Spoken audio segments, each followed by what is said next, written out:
Είστε έγκυος και έχετε διαβήτη? Είμαι η Λιάννα Βογιατζή, εξειδικευμένη παιδοκαρδιολόγος και πάμε να δούμε μαζί τι πρέπει να γνωρίζετε για την καρδιά του μωρού σας. Ο διαβήτης και η υπεργλυκαιμία κατά την κοίηση αυξάνουν όντως τον κίνδυνο για ανομαλίες στα όργανα του εμβρίου. Μάλιστα, οι παθήσεις της καρδιάς, οι συγγενείς καρδιοπάθειες, κατέχουν την πρώτη θέση. Ο κίνδυνος είναι ψηλότερος όταν ο διαβήτης προϋπάρχει, όταν η έγκυος χρειάζεται ινσουλίνη ή όταν ο γλυκαιμικός έλεγχος δεν είναι επαρκής και οι τιμές του σακχάρου παραμένουν υψηλές. Γνωρίζουμε καλά ότι τα νεογνά αυτών των μητέρων είναι πιο ευάλωτα. Όμως η επίδραση του διαβήτη κάποιες φορές δεν σταματά στη γέννηση. Υπάρχει επίσης πιθανότητα εμφάνισης παχυσαρκίας και διαβήτη τύπου 2 στη μετέπειτα ζωή του παιδιού. Τι μπορούμε να κάνουμε για να προστατεύσουμε την καρδιά του εμβρίου?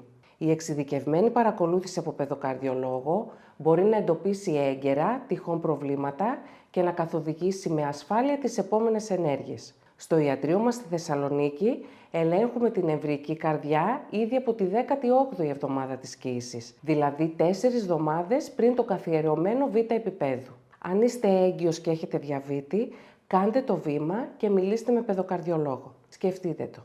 Τι πιο πολύτιμο από την καρδιά του παιδιού σας?